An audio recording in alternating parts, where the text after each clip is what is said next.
Spread out over large stretches of the Atlantic Ocean are roughly 5,000-mile-long belts of seaweed called sargassum.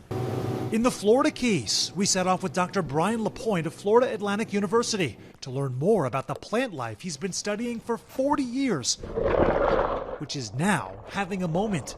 We've never seen so much sargassum early in the season, and so we are expecting this could be a record year. In the ocean, the seaweed's a critical sanctuary for marine life. I like to call it a fish factory. It provides habitat and nutrition for fish. But out of the water, it can decay and rot, creating an unpleasant smell for beachgoers. Satellite imagery showing its presence across the hemisphere. The question now, why is it growing so quickly?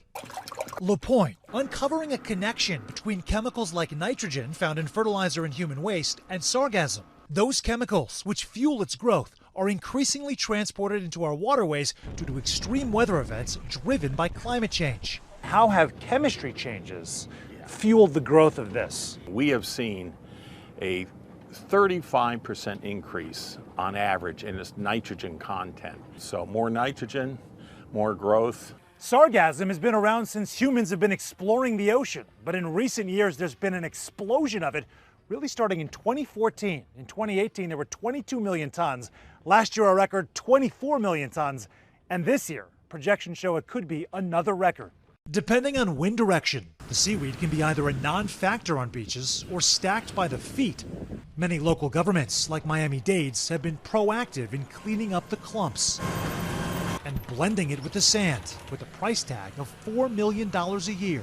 It is a lot of money, but look, our environment is our economy here.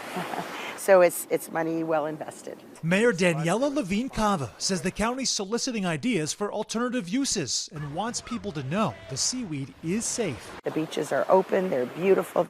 Back on the boat, LaPointe continues his lifelong exploration with one plain fact staring us in the face. Expect more of this, not less, in the future. Yeah, and that's what we're seeing. Sam Brock, NBC News, Summerlin Key, Florida.